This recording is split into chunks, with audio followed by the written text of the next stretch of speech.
As I mentioned, our speaker tonight is Donnie Bryan, who's our vice president. Donnie joined our chapter very, very early. It was right after we became a full chapter. Donnie joined back in 2018, so November of 2018. So he's as close as you can get to being a founding member. Donnie taught high school in Alabama for 27 years, and then he went to Ensworth High School in Nashville, where he eventually chaired the Visual and Performing Arts Department. Now, we were very lucky the way the timing worked out. Donnie retired right before we became a chapter. And so the key to getting retired people to volunteer is to catch them before they get obligated to other organizations. And so my standard joke is that I need to go back to work so I'll have more spare time. Because once you become retired, all of a sudden, you have no excuse for not doing everything you ever wanted to do. And so we were very lucky to catch Donnie at that exact time. He fell in love with native plants, and now he puts his art skills to work by using the colors of the flowers of our native plants. And so we're happy for that. Let me see what else I can say about Donnie. Oh yeah, I want to mention his garden was featured, as I put in newsletters recently, on the PBS show Volunteer Gardener last fall. And we've had 2 tours, one last year, one this year, and it's just a phenomenal garden. And I put some pictures that Donnie supplied, and I guess one of my own on the event page for the event. So without further ado, let Donnie tell us about year-round gardening with native plants to support pollinators and wildlife. My inspiration for gardening and building a garden came from visiting Monet, the Impressionist painter's house and garden. That was one of the first trips I took upon retirement, and I was fascinated and immediately fell in love with it. Monet said that he thought that his greatest work was his garden, and I really wanted to be a part of recreating something like that. I certainly didn't have the sprawling field and ponds and the grounds that he had, but I was going to fill every bit of what I had to work with. I'm skipping over a presentation I made early because we all know why native plants. We know all of the benefits for them, and I wanted to be a part of that. One of my favorite points in native gardening, perhaps for me, was that I wanted it to offer me a sense of time and place. I didn't want it to look like something I constructed, but rather like something that just happened in its own time. A lot of people had said that native plants were weedy and they didn't bloom very long. And so I started researching and realized that I was going to need to bring different types of native plants in at different times of the year so that there was a substantial amount of blooms to offer me a stunning display over multiple seasons. Even when my native plants aren't blooming, it's still very interesting. And I wanted a garden bench up the hillside where I could look at it from that direction as well. And just in this one photo, I can see my native azaleas, my pawpaw tree. I've added 2 more since this photo. I see my prize Carolina buckthorn hanging over the fence, and a native cedar, and a maple I added, and there's the owl house behind the fence. The only participant I've had in the owl house was a family of raccoons so far. I wanted a variety of plants in a small space, so I kind of clumped things together as a prairie, a small prairie. I have where water drains from the hillside often.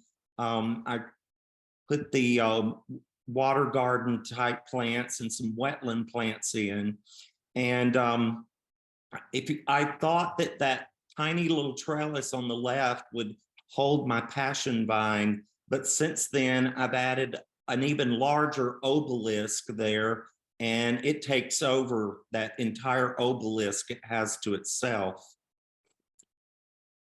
I use a few potted non-native plants because I find that the hummingbirds who come to my garden every year are familiar with the tubular blooms of petunia. And I watched them today on some of the lantana. I have some native sages, but I also have some non-native sages. And they tend to supplement what's available. And sometimes when there's not a whole lot of things blooming, I find that they benefit from this. I don't advocate to my friends that they have to take out their ornamentals. I was gifted these 2 Japanese maples, and I find that they blend quite well in my landscape. They were a gift from retirement because I told them I thought that I might garden. And I thought I was going to grow heirloom tomatoes, but it didn't quite pan out that way. But a few ornamentals, I don't buy them anymore. But you know, I didn't remove everything. So 2 summers with a summer in between, I had over 4 tons of rock delivered to my driveway.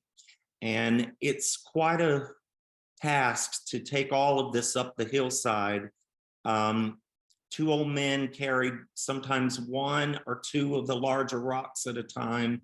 And we would use a 5-gallon bucket to get up to 6 or 8 maybe of the smaller ones. And I did my first terraced hillside. And I've since added a couple of more terraces. I will increase their height in time. And I started building my water garden.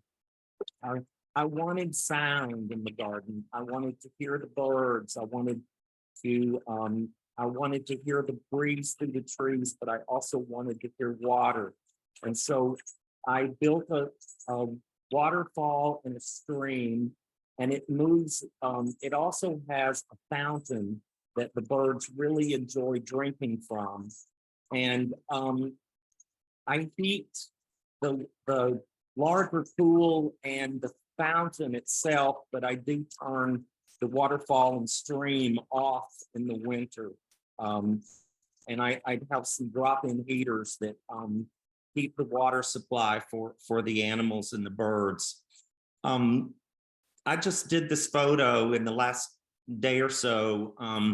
I wanted a good filtration system as natural as I could provide for the ponds. And I have, this is non-native water lettuce, and I want to replace it as soon as I can figure out what will do the same trick. It umbrellas the water, and I get virtually no algae throughout the entire summer. So I kind of use it as a filtration system, and I pull it out and just let it pile up on the rocks or in the edges of the garden, and the butterflies drink water from it, and they continue to enjoy it even when it's decaying. As I said, the fountain that bubbles there and has water coming out the side, that continues through the winter so that the birds have fresh drinking water from them. And these are some of the plants that live in my water garden. I have the native copper iris. That was some blooms from this year. I have a grassy arrowhead. It will bloom probably next month. The southern blue flag, of course, blooms in the spring, and as does the Louisiana iris. I absolutely love the Louisiana iris. When it first blooms, they're black almost, and it's just a beautiful, gorgeous bloom. And I really enjoy the springtime with these early blooming water plants. And then of course I get the grassy arrowhead in the fall. And I've 3 years in with the grass of Parnassus. This will be its 3rd year to bloom. It's had a rough time. The raccoons have knocked it into the bottom of the pond, and it lived there for 2 weeks without me knowing about it. And I finally figured out that it was missing. So I'm having to watch it a little more carefully so it doesn't live underwater for a couple of weeks. But it's looking good, and I believe it will be blooming here in the next month or so. These are some of the critters that live in and around my pond. I especially love the skinks. Because I have the living stacked walls, they especially enjoy living in those stacked walls and feeding on insects that are there. I see them all day, and almost every time I go into the garden. The tree frogs have been abundant this year and sing their choruses at night. But these are all photos from in and around my pond. As an artist, I wanted a touch of whimsy, but I didn't also want to take away from the sense of time and place. So I lost a total of 14 sassafras trees to laurel wilt, and I had to have them cut. So these two faces, I call them the Whispering Willow twins. They live on what's left of hollowed out sassafras trees. And I also had to cut one of the largest trees inside my fence, and it was an elm. It split 8 feet up and would have fallen directly onto the chimney. So to the tune of $4,000, we had that tree removed, and I found this nice little sculptural piece and mounted it to that. I left about maybe a 5-foot tall tree stump there to mount it to. In the spring, the ephemeral plants come in, and they're the first to pop up while the temperatures are still cold. They're the first native plants to flower, and they emerge to take advantage of the sunlight that penetrates the bare branches of the deciduous woodland. The first one I see is cutleaf toothwort, and I also have the one where the leaf isn't cut, it's more of a straight edge. I have an abundance of toothwort on the hillside. It's really pretty on those icy cold days to look up there and see blooms everywhere. The early saxifrage is also native to my neighborhood, and it's even further up the hillside behind me, and I'm sure it's on my neighbor's property as well. The two that I have pictured here are from inside my fenced-in garden area.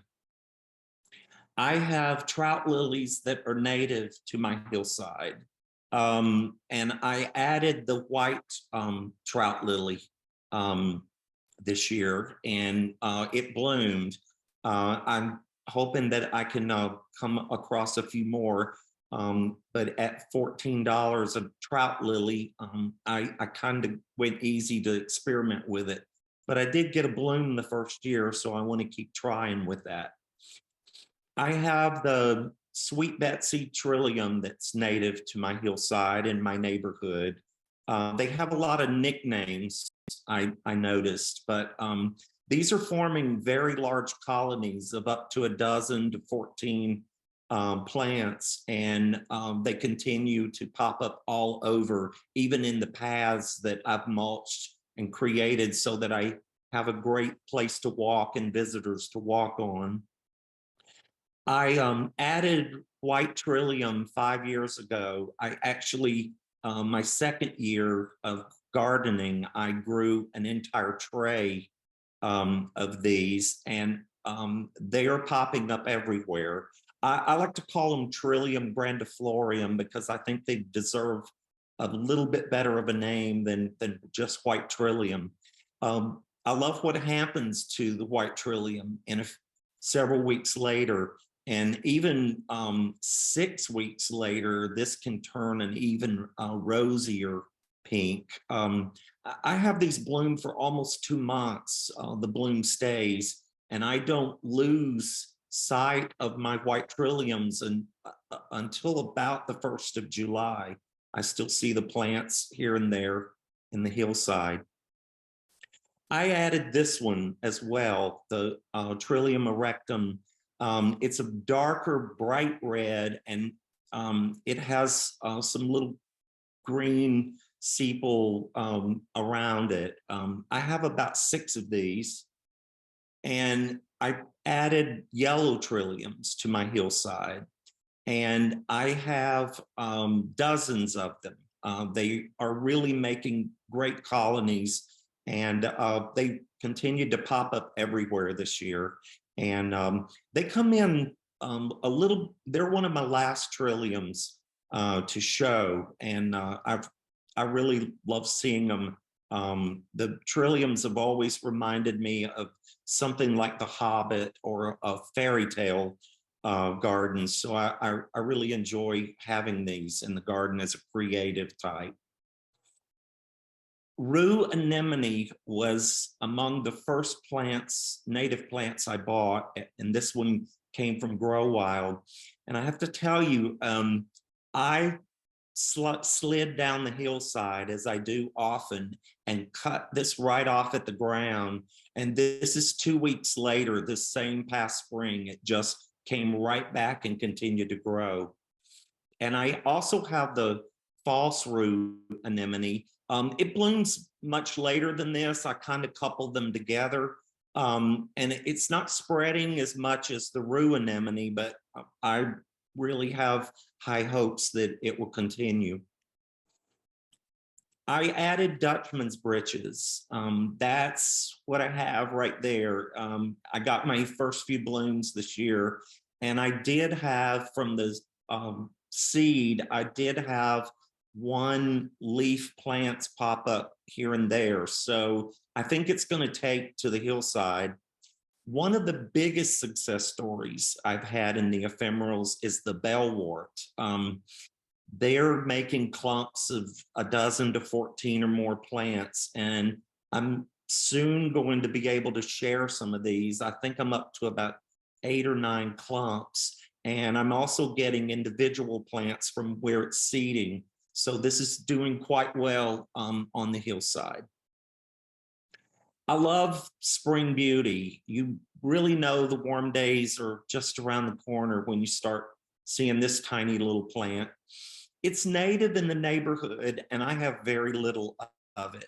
I've only seen a couple of blooms here, but it is native in the neighborhood, and some other, the Bellevue Arboretum that I've hiked has lots of it, which is less than a mile away. So I'm hoping that we start to see a lot more of this.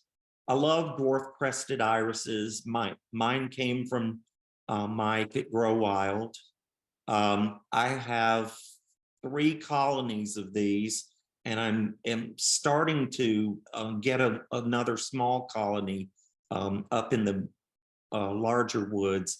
I really struggle to propagate this into pots. It doesn't really want to be disturbed, and it really takes some nurturing. I have to be where I can really keep it wet and nurture it when I pot them up. I'm still trying to master what that wants when I dig it and try to share it. But I do have quite a lot of the irises. The twin leaf is named after Thomas Jefferson, and this plant came from Monticello, which is one of my sources for purchasing plants, both at their in-person sale and at their online sale where they ship them to you.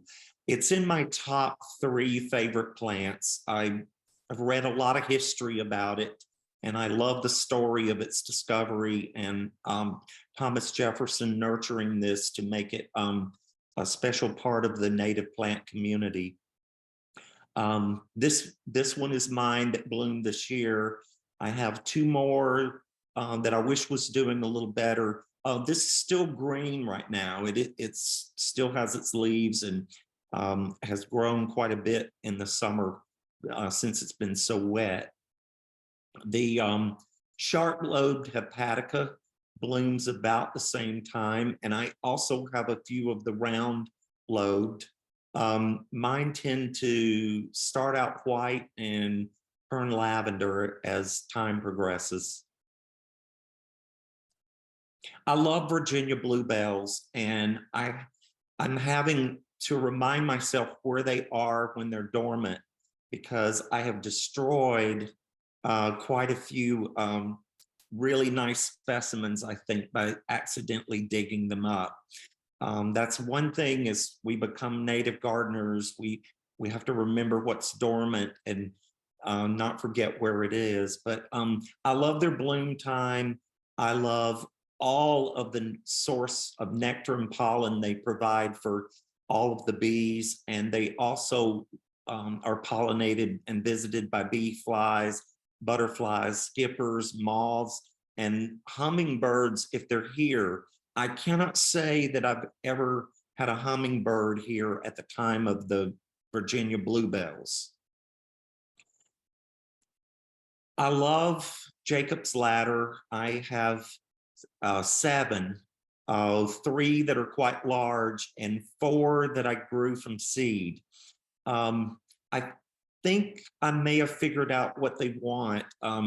And as I got them to small seedlings, they really want to go to a bigger situation, because I let a lot of seedlings just didn't make it from peat cups that I was using. So I think that I did get 4 new specimens in the ground that I grew from seed. So I think I figured this one out.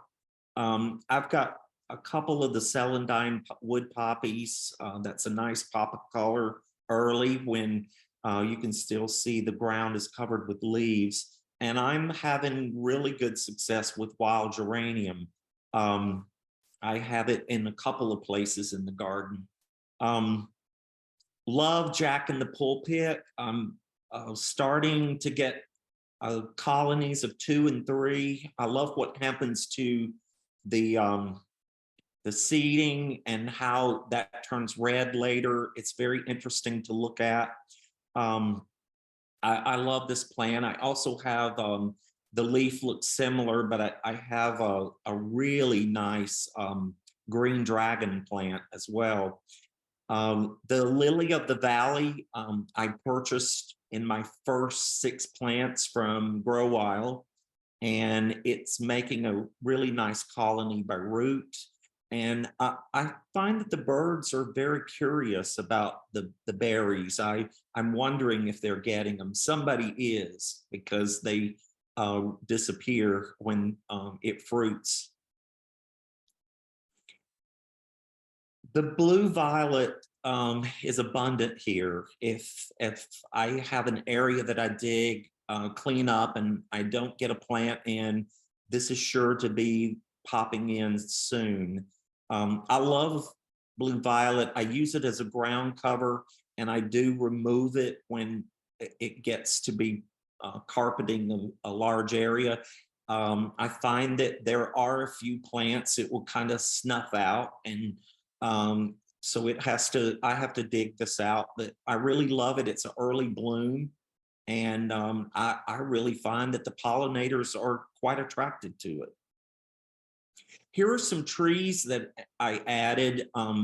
I did a silver maple behind that's behind my garden fence. I have 2 service berries, and one is doing much better than the other one. But they're both very healthy plants, and one's about 5 feet tall and the other one 4. And then crossvine is native to my neighborhood, and it trails up all of my tall trees. I didn't know what this was or where it was coming from. I kept finding this bloom on the flower on the ground, and I finally discovered it, and I've enjoyed watching it bloom. I have a feeling that my hummingbirds are up in the tree. Okay, let me go. I'll take it. Yes, I know you're not. Don't. Nobody knows what they're doing, so don't worry. What? Joni, you're live. What you, Okay, I think we're there. And Mayapple is native to my neighborhood. This is a colony to the right that's behind my fence. It goes all up the hillside. As far as I can see, my neighbors have colonies of Mayapple running completely behind them. I did a picture of the bloom. I meant to put a picture of the fruiting in. We have a lot of box turtles in the neighborhood, and I have literally witnessed them eating the apple. So I know that they love that. And then the deer cross behind my fence. They've never come in, but they cross from behind it. And I know that they eat the Mayapple as well.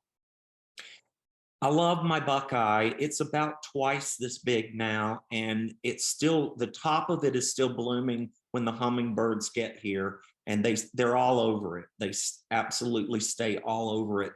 And just across from it, I added the bottle brush buckeye that I bought at our own native plant sale, and it's transferred very well. It looks great. Notice all of the fire pink around it. That's native to my neighborhood. They grow in all of my neighbors' backyards and all up the hillside. It's a fun plant to see in the spring. I have several of the spice bushes, and I love watching. It's interesting to watch the flowering. I've gotten to see the caterpillars. Then the berries come in, but I really love the foliage. It's one of the nice yellows in my fall garden, so I really enjoy watching this plant from spring through fall. I have golden Alexanders. They're doing quite well in partial shade in the woods. I also have them in pretty much full sun for the day. They do very well both places. I don't know that I get a lot of pollinator action on them. I can't say that I've witnessed a lot of that.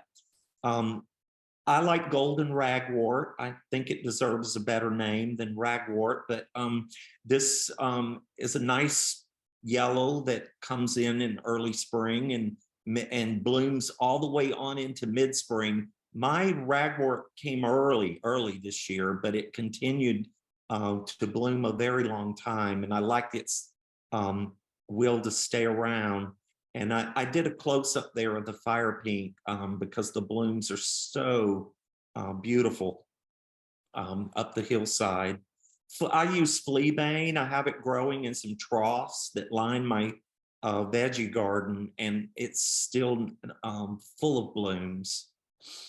I'm trying to get blue phlox into my garden, and I've got a couple of plants. This is mine on the left. What you see on the right is in Montgomery Bell. It's abundant there in the spring, but I really am enjoying adding that to the garden. I'm going to try to get a few more seeds and try to grow more.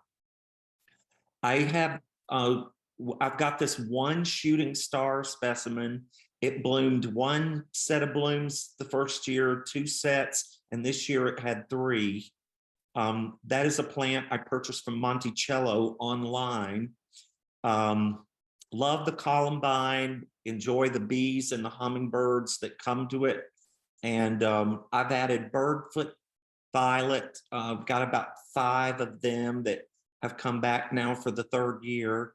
And violet wood sorrel is native here, and it's all up the hillside, even beyond my own property. So I enjoy seeing that. I call them pretty little ladies, but I like the tiny little carpeting plants that you have to sometimes hunt for. These are trees that I've added. I have 2 pink dogwood seedlings. I've got 3 white native dogwood seedlings. I have 2 bladdernut trees. One's about 4 feet tall. And then I'm any chance that I get free redbud seedlings at the giveaways, or I come into redbud trees, I'm putting them on beyond my native garden and up the hillside. So I have one inside my fenced in area as well. We bought the Florida Flame azalea. We have 2 of them. They came in 5-gallon containers, I believe. And we also bought the sweet azalea. And all 3 are great specimens and doing good. My Virginia sweet spire bloomed the first 2 years, and the freeze bit it. It got really stung, and it came back out at the ground this year, but it did not bloom this season. This was from, I think this was from 2 years back. It was the first plant that I bought from our own Wild Ones native plant sale. It was our first sale at Owl's Hill. This is a photo I took at a church garden near the entrance to my neighborhood. I put extra plants in their garden, and this is #1 on my bucket list. I do not have this, and I'm thinking of putting it to the side of my house that gets a little sun and trellising it. But this is the one at the church garden that I take care of some, and it really is doing great. I saw the hummingbirds at it one spring, and I wondered if they were mine. I have false Solomon seal and the other Solomon seal. I have 2 varieties that were planted here before me. I can say this is not native to my neighborhood, but somebody before me put them in, and they really like this plant. There's a lot of them. I have wild comfrey that it grows native in our neighborhood. Here's some of my later spring flowers. I have 3 varieties of spiderwort. I love penstemon. The butterfly weed came in early. It's still blooming. The rabbits ate it in the front to the ground. I didn't know they ate butterfly weed, but it's coming back and it's going to bloom a second time.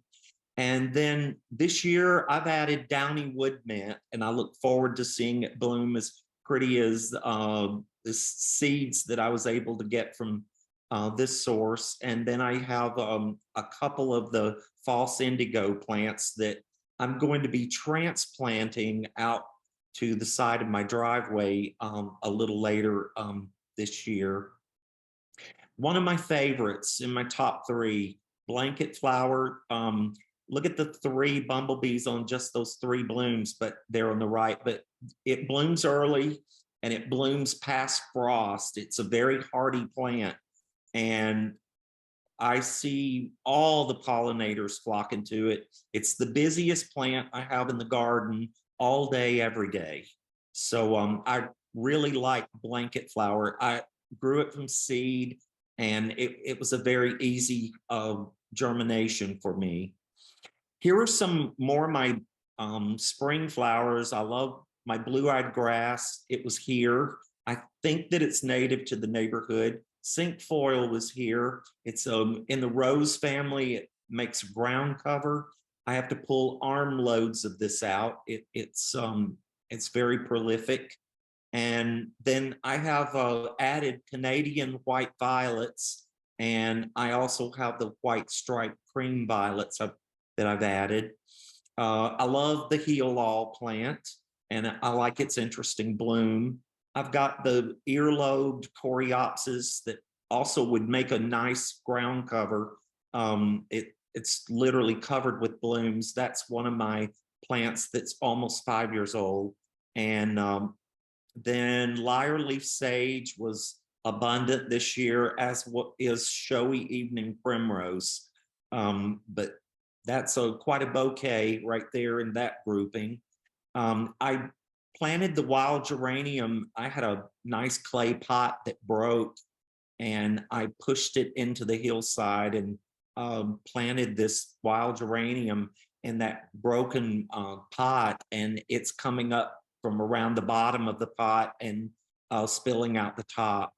Love wild 4 o'clocks. You get to go out at 4 o'clock in the afternoon and wait for them to open. Mine are going to seed right now, but this is a nice plant that I have. It really gets huge. This got about 3 or 4 feet and hangs over my tomato garden. And I've got a huge clump of Indian pink and another nice clump. And then I've got 3 new, I started them in 3 other places. And I gave my son-in-law some starts because he has better soil than me. And we're hoping that we can get this to where we can share it soon. Indian pinks are beautiful. I didn't get a long bloom time this year, but when they're here, they're very popular. You can imagine the hummers going after those tubes. I have a grown wild cherry I discovered up the hillside, and I'm nurturing about a 5-foot one that's within my fenced-in backyard. So I won't do anything with the cherries; those will be all for the wildlife. I've added 4 fragrant sumac and put some in my son-in-law's lawn in East Nashville. And my oak leaf hydrangeas came from Monticello's native sale. If you have the room, I recommend American elderberry. This gets really huge, and I had to take mine out. It was only it was not very large, but I knew that I didn't have, as I learned in the process, I knew that I had no room for this. And it's native to my neighborhood, and I see that even in the new construction up behind some of the new homes, it got left, and I'm hoping it stays there. But anyway, this is doing quite well all over my neighborhood. And I have blackberries that are native to our area up the hillside past my fence, and I leave them. I let them grow there. I wish I had more room for vines, but I don't. But that can feed an array of wildlife and pollinators. These are my cone flowers. I have orange cone flower. I've got the purple cone flower, and I've got Tennessee cone flower. I had a nice clumping of Tennessee cone flowers in the front, and the rabbits ate it to the ground 3 times. It is coming back. I didn't know rabbits eat Tennessee coneflower, but they really do like it. So I had a family of bunnies born in my native garden in the front yard. So it wasn't a whole beautiful sight this year, but some people really enjoyed it. Plains coreopsis I found early on. This is an annual. It reseeds itself readily. What I love about this plant, it got quite tall around my mailbox. It looks as if I'm trying to hide my mailbox this year, but I'm leaving it because it brings great joy to see the American goldfinch devouring the seeds from this plant. And in the back, it mixes with my Culver's root, and I love the bouquet that the 2 of those plants make together. Bushy brown-eyed Susan, I found this version of it on side of the road. The bush hogs were down the street and they were coming, and I had a grocery bag in the trunk, and I gathered seed as fast as I could. And this is prolific up the hillside. It does very well in partial shade. It gets visited by more pollinators, I think, than my coneflowers. But this is a lovely Sandusky that was quite taken with the bushy brown-eyed Susan. I have wild bergamot, and I love this plant. I'm struggling to keep powdery mildew off this. For for the second year. I did clip it a little early because it was terrible this year, but it does provide a great source for a variety of pollinators. And I have St. John's wort, the spotted St. John's wort, and the shrubby. I'm using the clumping of the shrubby St. John's wort and prairie coneflower and some of my mints to help stabilize the ridges up above my retaining walls that I've stacked. And it has really helped with the clumping. It helps to keep the soil in place and the erosion at a minimum. And speaking of the mint, the clustered mountain mint was the first one that I grew from seed. And I have no idea how many gardens I've sent this to, but I really use this to help stabilize what would erode in heavy rains. And it does a great job of it, forming the clumps. I also have the slender mountain mint, the hoary mint, and the one that is called wild mint, where the flowers bloom up the stem itself. And I added the downy wood mint this year. Love white vervain. This is my fireworks plant. And notice the little pollinator. I actually got that photo this morning. But the tiny pollinators flock to the white vervain that's in the verbena family. This is this is throughout my neighborhood. So it is native here in Bellevue. I love milkweeds, and especially the swamp rose milkweed. I didn't understand it first, and a lot of people don't talk about it, but milkweed feeds far more than just our monarchs with the bees. And I love when the bugs, the milkweed bugs come, and even the aphids, the finches and a few of the other songbirds will slowly pick those aphids off, and they seem to do nothing to harm the plant. So it's a big process of feeding that this plant does. I find that it's fascinating. I have it in the front and the back. And I loved when this happened beside of my front steps. I had monarch caterpillars. They ate all of the milkweed out front. And I had started adding butterfly weed and some other milkweeds beside of them and got them through. They were everywhere. This is the ledge over the exterior of my garage. They were literally all over the front, everywhere, and I absolutely loved following the process. I did watch one emerge, but I was too taken by it to film it, so I missed that part of it. This plant is native to my neighborhood. I rescued this from our retention pond, which it irritates me. They mow that area so close you can see the dirt, but this is native. A lot of people confuse this with the Asiatic dayflower, which has a different leaf placement, a rounder leaf, and the flower on the Asiatic is not as beautiful as this. It's a little bit smaller. So this is very prolific. I can share any amount of this that anybody would want. I love watching it cascade over my main retention wall. I love seeing the native bees wallowing in prairie sundrop, and this lives for the most part out front, and I do use it to border some of my paths to fight any erosion at the top of the hill. And wild petunias are native here. My passion vine is like, it's like a jungle plant going crazy. It completely would cover the entire hillside if I let it. And I'm fascinated by the Indian physic. It's really that I see that should just be Indian physic. It's not Western Indian physic.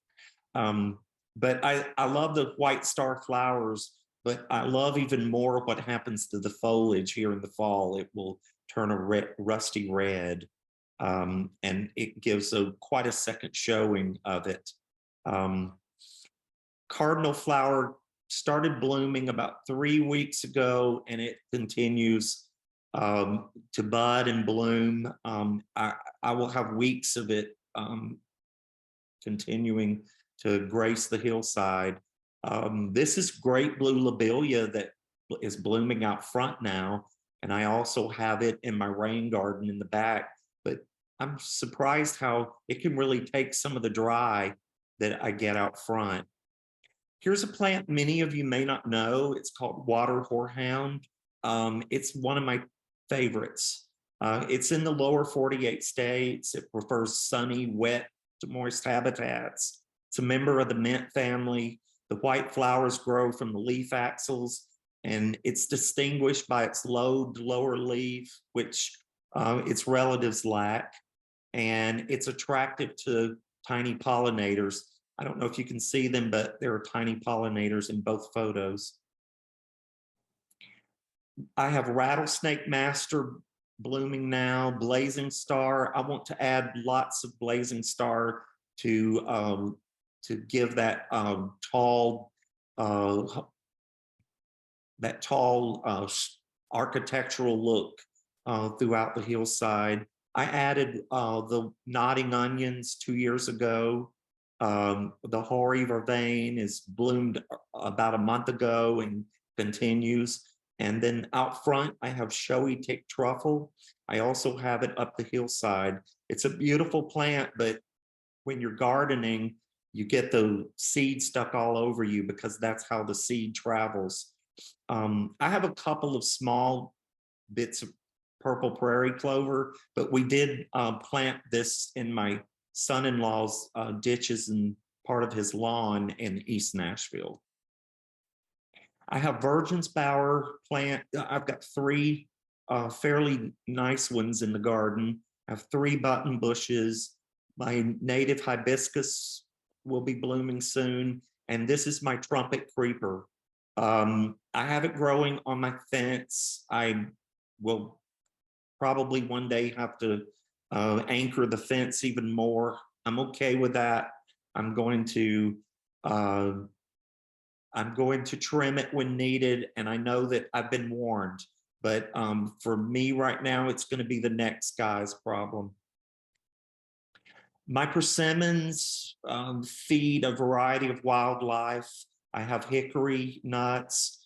That's my Carolina buckthorn. I have 4 more smaller bushy ones in my inside of my fence. And I took those, the picture of the berries yesterday. And the Osir dogwood is fun dogwood. I'll show you what it looks like in winter a little later.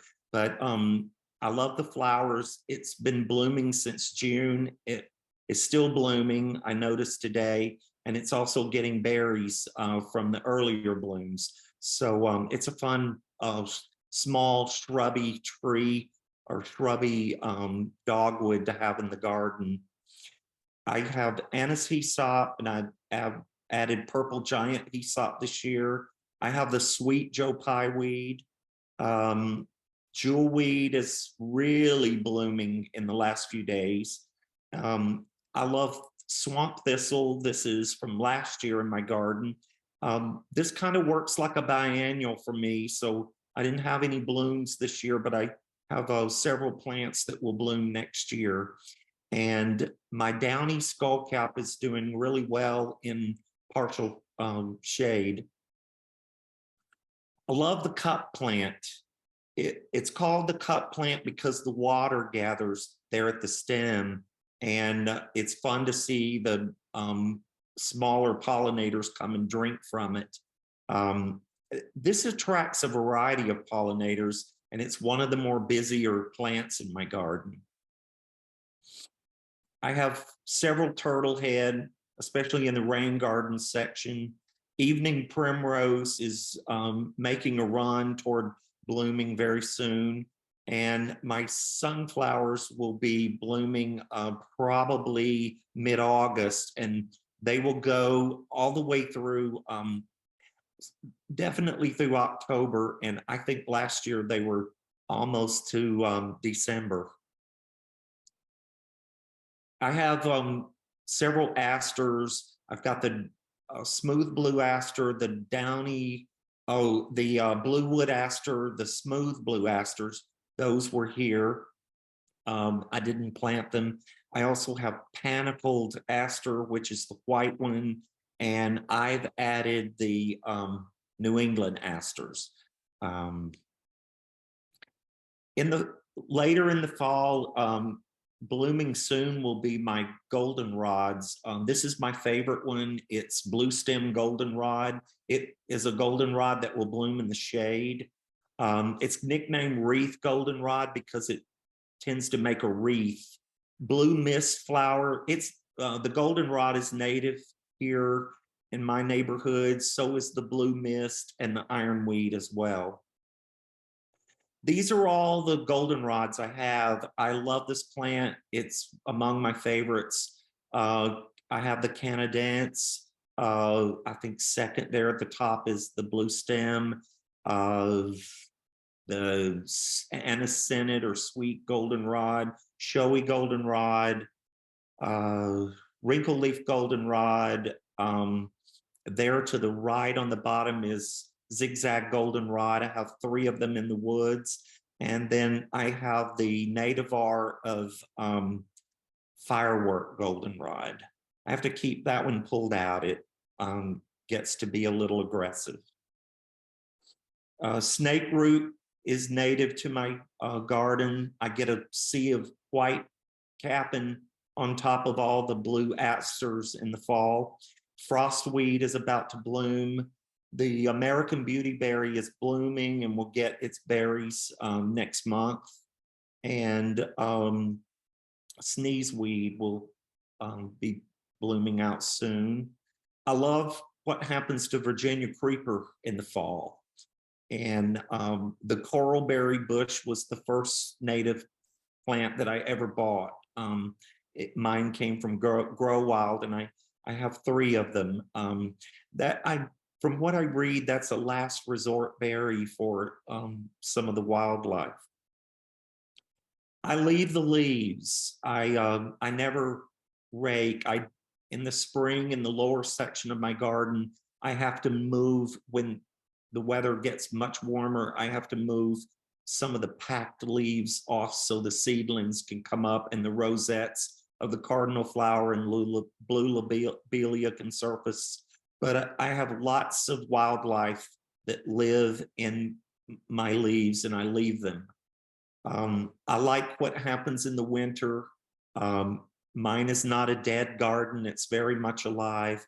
I have many Christmas ferns. I get to see the frostweed open.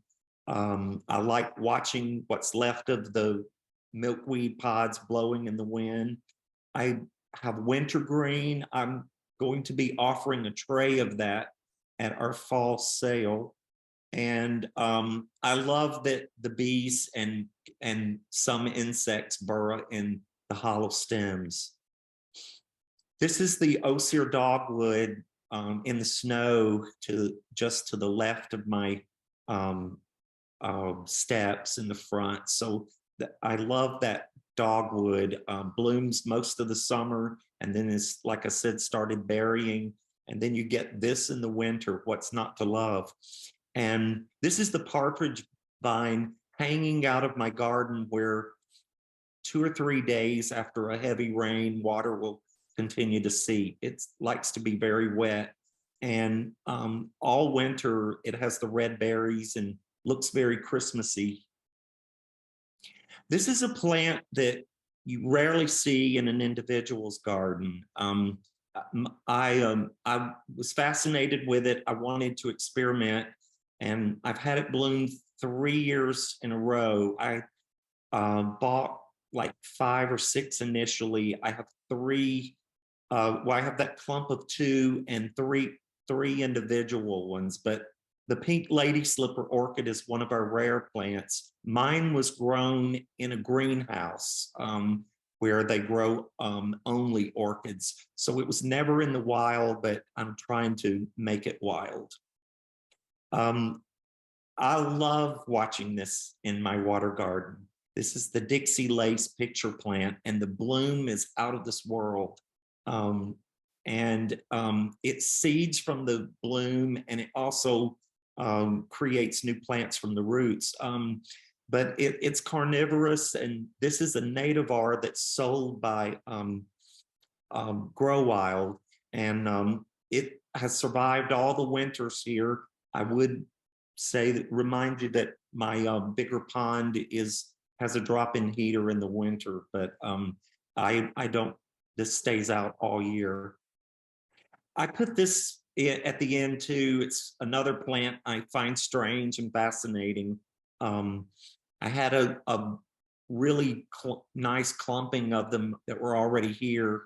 The first year I didn't know what it was, and I cut it all down before I knew what I was doing. And the blooms are in it's not a fascinating bloom, but I love what happens when it fruits. And I find the cardinals are very attractive to the red berries in this. But I love the nickname Hearts of Busting. So this is one of my favorite plants. I've got white baneberry, the doll's eyes, named after those creepy dolls that my girls absolutely despised as children. But this is fun to see. The berries aren't quite mature yet. I have about 6 of these plants in the garden. The blooms, I think, are gorgeous. They attract lots of tiny pollinators and everything. I think they like to be in a wet woods. This is another one I've been experimenting with. I finally grew it from seed this year. The royal catchfly. It is native to parts of Tennessee. It's rare due to the loss of the prairie habitat, and it's endangered in many states. It's actually disappearing in many. It likes rocky prairies, open woods, and rocky glades. It can take the droughts. It's listed in a carnivorous family, but it actually doesn't need to digest the insects that stick to its stems, and but it has to have a way of getting rid of them. So it does digest them to keep from the plant from becoming putrid. These are 2 that I experimented with and grew these. I love the euphorbias. I'm just fascinated with it, and I've never gotten it to reseed. I did get it to bloom, and but it has to reseed itself because they're annuals. Fire on the Mountain and Snow on the Mountain. At my grandmother's home, the hillsides were covered with snow on the mountains, so I have a sentimental attachment to it. I also find this a quirky, fun plant, the Illinois bundle flower, and it's called the bundle flower because of the seed pod there and how it bundles the seed. But I have a very large one and one small one that's quite hidden in the garden. Here's some of the critters I get in and around the fountains in the garden: the fence lizard, the walking sticks. They think I can't see them when they attach to the siding of to the back of the house, but I can. I get an array of butterflies. I really enjoyed them today. They were very busy in the garden. These are all photos I've taken in and around my lawn and garden. I love feeding the bees, and I want to provide for the long-tongued bees. I want to do plenty of pollen and nectar plants. I still want to plug the blanket flower one more time. It is a big feeder of a lot of bees. They really love that. I've lost count of how many wren families fledged this year. But countless birds fledge. These are the migrating birds that we get. My camera doesn't photo them, but this is our 6th year for the summer tanagers, and we love seeing our hummers come every year, and the grosbeaks. These are critters in my garden that are often the villains and peskies. The flying squirrels live in most of my bird feeders throughout the winter. I built a playground for the chipmunks using an old pallet and discarded potting soil and peat and whatever else I want to dump there. I even planted a few plants they can dig up. I also provide brush piles for the birds to feed the fledglings, and they take great advantage of it. And I enjoy seeing this. It's a part of the native garden, and even though mine's small, I wanted to give it this on each side and at the back of the garden as well. I drill into my dead tree logs. I mentioned that I lost a lot of sassafras to the laurel wilt, and I drill into them so that the bees have the holes to go into, and they do use this. I see this.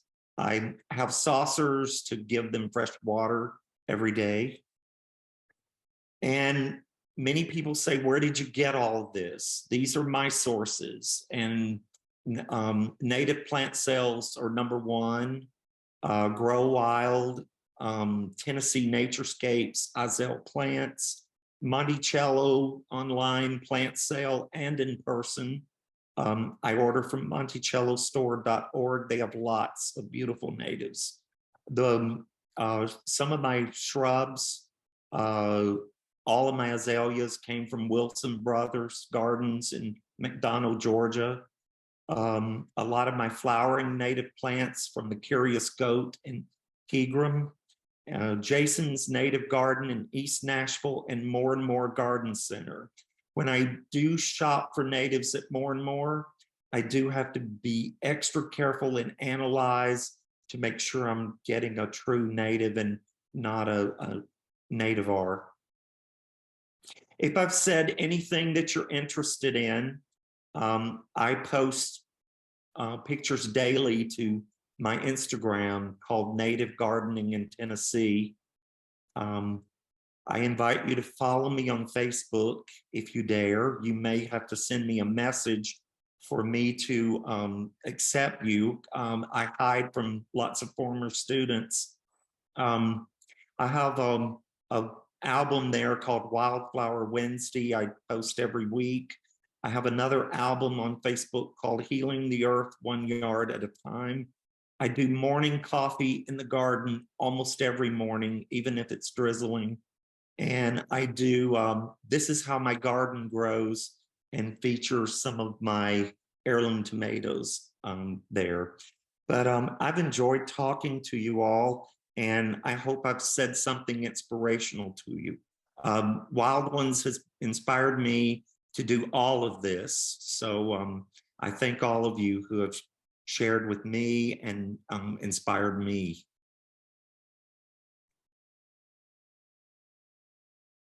Well, thank you, Donnie. I think I'm at a loss of words to say how wonderful that was. So thank you very much. It's interesting that I've been to your garden 2 or 3 times and seen snapshots of it, but I've never really thought about the whole thing across all 12 months. And so that was just amazing. So thank you very much. Thank you. I didn't make the announcement for people to put questions in the chat, but we have a fairly small group. So let me just cover the chat, and then we can just open it up to questions. My apologies for the interruption. Zoom makes you click through several levels of menus before you can actually remove someone from a meeting. They make it, you don't want to do that accidentally, but it took me a while to jump through all the hoops to get rid of the interruption. So my apologies.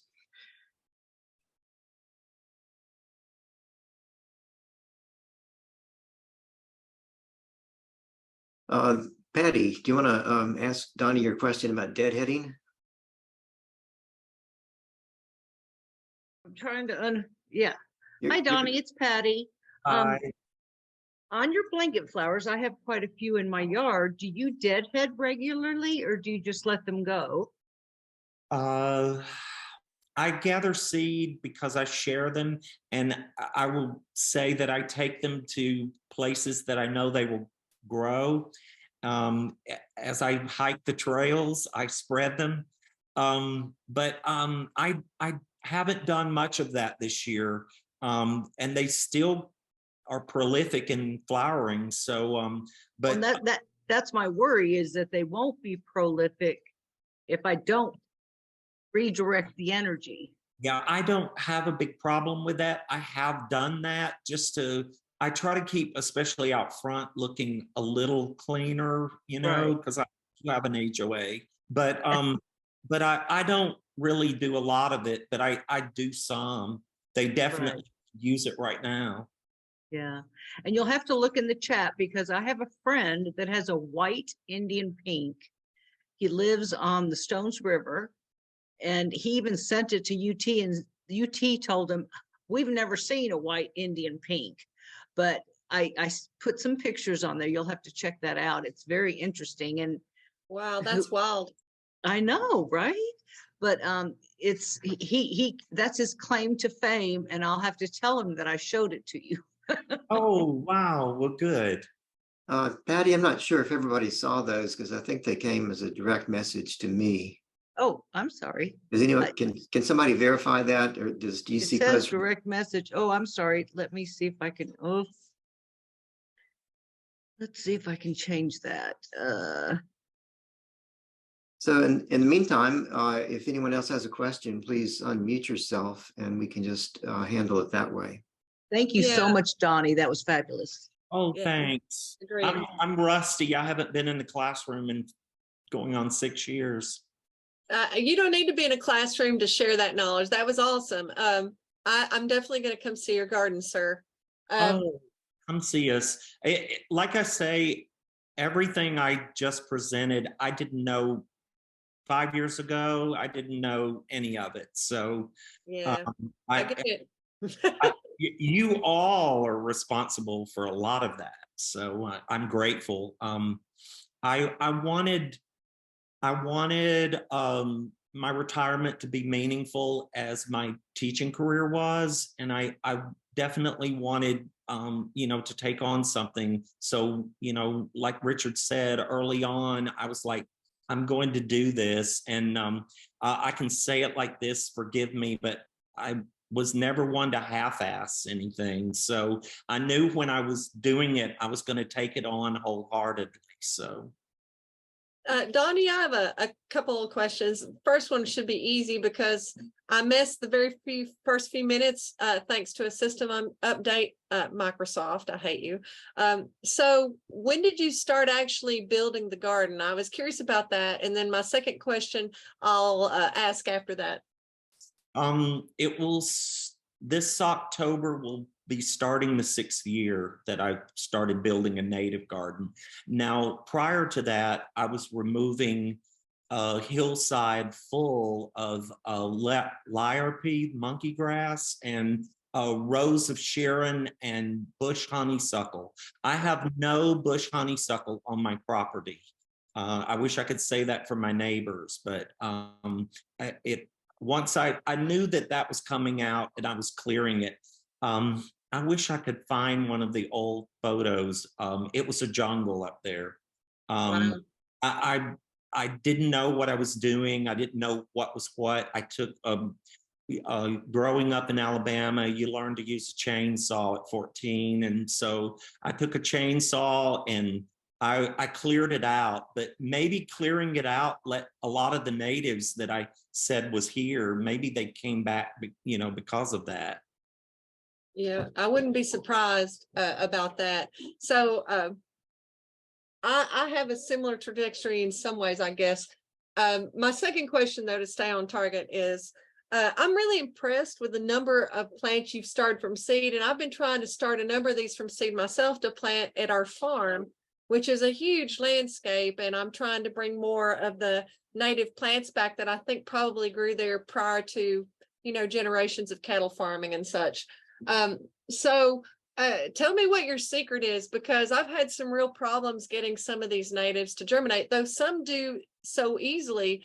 It's really a puzzle to me to figure out exactly what I'm doing wrong.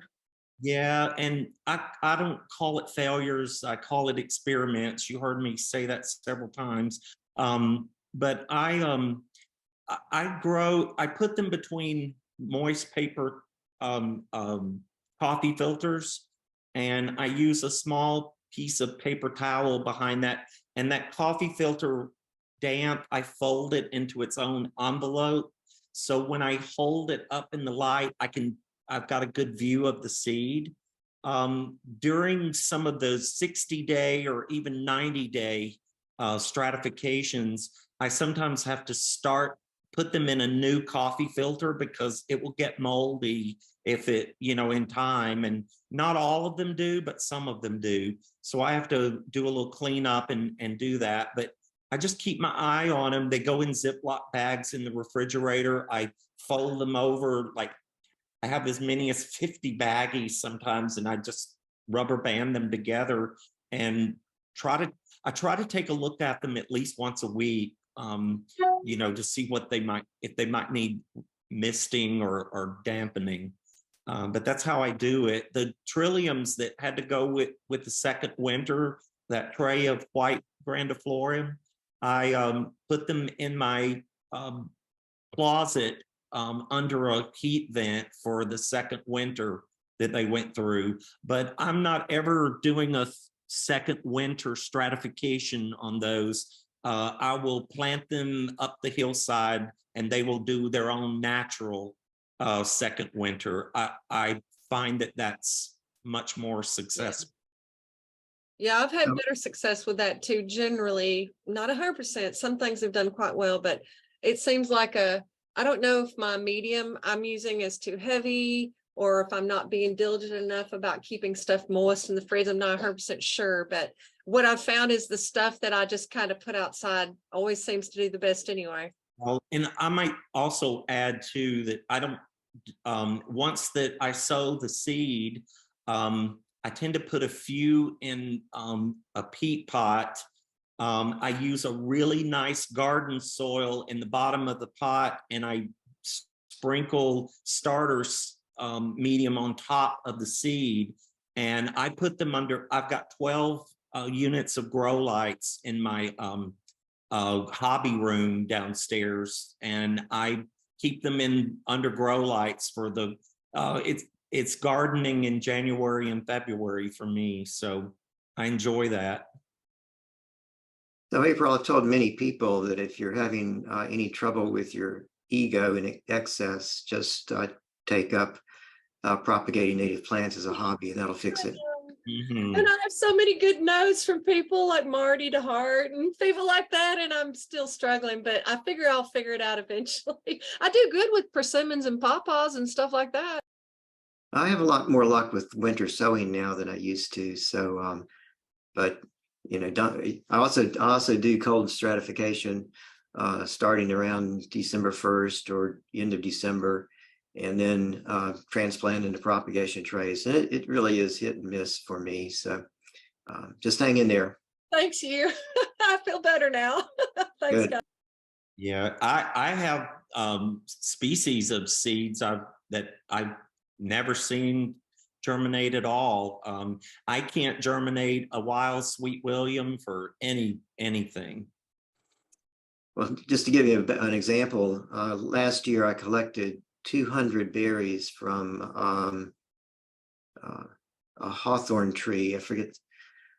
It's one that's endangered in Tennessee. Grow Wild has one, and so I was able to go out there and just collect all of the seeds. Yeah. And of the 200 seeds, this is a year later, I've got just 2 viable plants.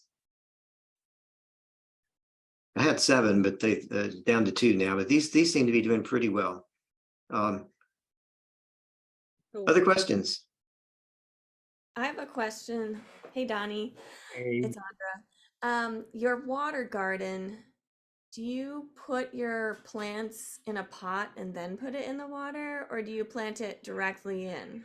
I do, and they are pretty very well submerged. They're not just sitting with the bottom of they're, you know, half to 3/4 of the way up. I find that the roots find the holes and kind of anchor them on to the pond. And but you know, I can have 3 or 4 raccoons come in at night and wreck that, and I have to, you know, go back out and place them again. But that's how I do it.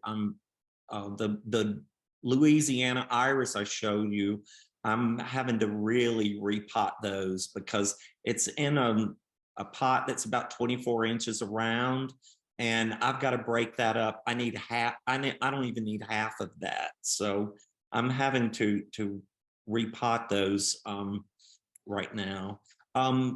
For my water plants, I'm using the palm, cactus, and palm tree soil. It's full of sphagnum and peat moss, and it has sand and perlite in it. And then I add vermiculite to it. And I'll throw a little bark in there as well. So that's what all of my plants are sitting in. And, you know, it's working for me. When I did that from the beginning, I'm going to keep going because, you know, they're blooming and thriving in that. But I found that I was surprised for cactus that there's so much sphagnum and peat moss, but there is a good bit of sand in it, but that's what they sell and that's what I'm using, and it works for me. But I do add vermiculite to that.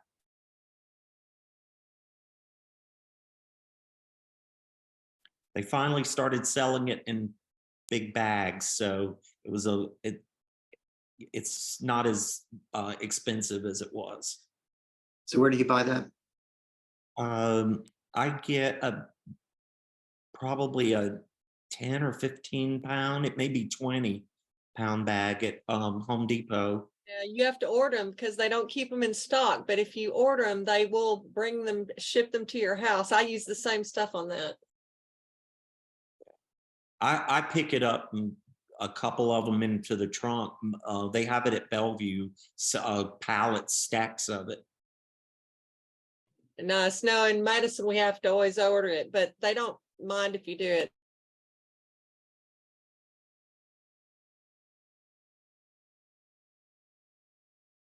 Other questions or comments? Donnie, it's Patty again. I just wanted to tell you, I sent you pictures via email of the white Indian pink. Oh, okay. I don't know why I can't, my chat just goes to Richard but you know, I'm a little challenged here. Thank you so much, by the way. That was fabulous. Oh, thank you so much. That's very kind.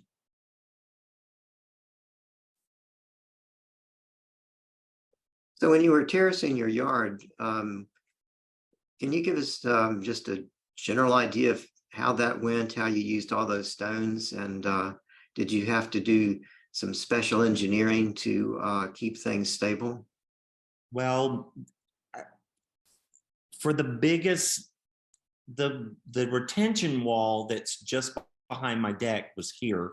But I found that a lot of the garden was coming over the top of it, and I wanted every grain to stay on the hillside. I didn't want to lose anything to the street. So I did build that up just a little bit more, and I put some mulching fabric to kind of hold it until I could get things growing. And I literally made that retention wall a living wall. Initially, I planted a variety of sedums in it, but since then it's got Virginia creeper growing in it. Jewelweed comes out of it. It has all kinds of native wildflowers that are coming out of it as well. The hardest part, because of the physical labor, was just getting the rock up the hillside.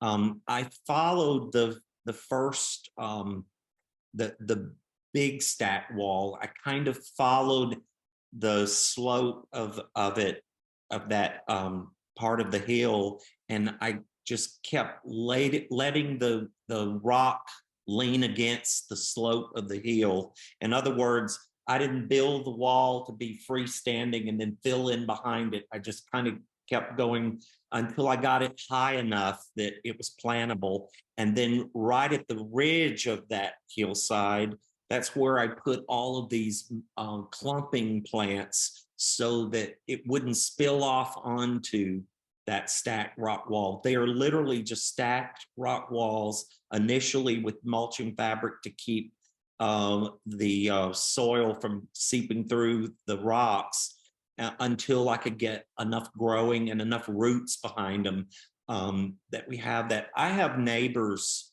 around me that during a heavy rainstorm, I see their soil or their mulch in the street, and I don't get that. I don't get that at all. But you didn't use any gravel behind the retaining wall? I didn't. Once I got it level, I built the upper the upper wall, stack wall. I built it twice.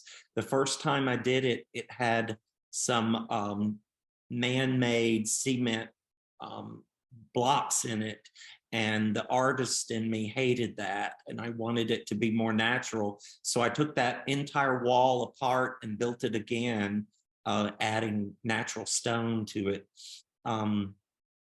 A lot of especially field rock is not being made anymore, and it's getting to be extremely expensive and hard to come by. But I was lucky a year ago. It would be not this past April, but a year ago, this past April, I got the 2 more pallets. I've done 4 in all, and I'm going to add 1 more. 2 is too many for me at a time, but I'm going to do, and I just stack them and then come in and put another nice rock in between the 2 rocks, and I continue to lay them like that until I get the height that I need. I curl the mulching fabric and put it under the top layer of rock, and then I start to fill in and get plants growing. They will break. My native plants will break on through the mulching fabric when they want to, so I don't have to puncture holes in that if I get it deep enough. And finally, the plants and the roots are doing all of the work for me, is what I have happening there. Yeah, that's great. Seems to be working well for you. Any final comments? We're at 8:32. We usually wrap up close to 8:30, but any more questions or comments, we'll be glad to handle 1 or 2 more. Well, let's give Donnie another thank you. There are plenty of thank yous I'll forward the chat to you, Donnie. I'll get an email copy of it. There are lots of compliments hiding in the chat there for you. So thank you, Donnie, so much. You managed to make a PowerPoint presentation of your garden even more fascinating than an in-person visit. So I was very happy about that. And thanks everybody for coming, and watch your newsletters and the email, and we'll find out where we're going to be meeting next month. So thank you very much. Have a good evening. Thanks, everybody. Good night, y'all. Good Thanks, night. Donnie. Oh, thank you. Good night.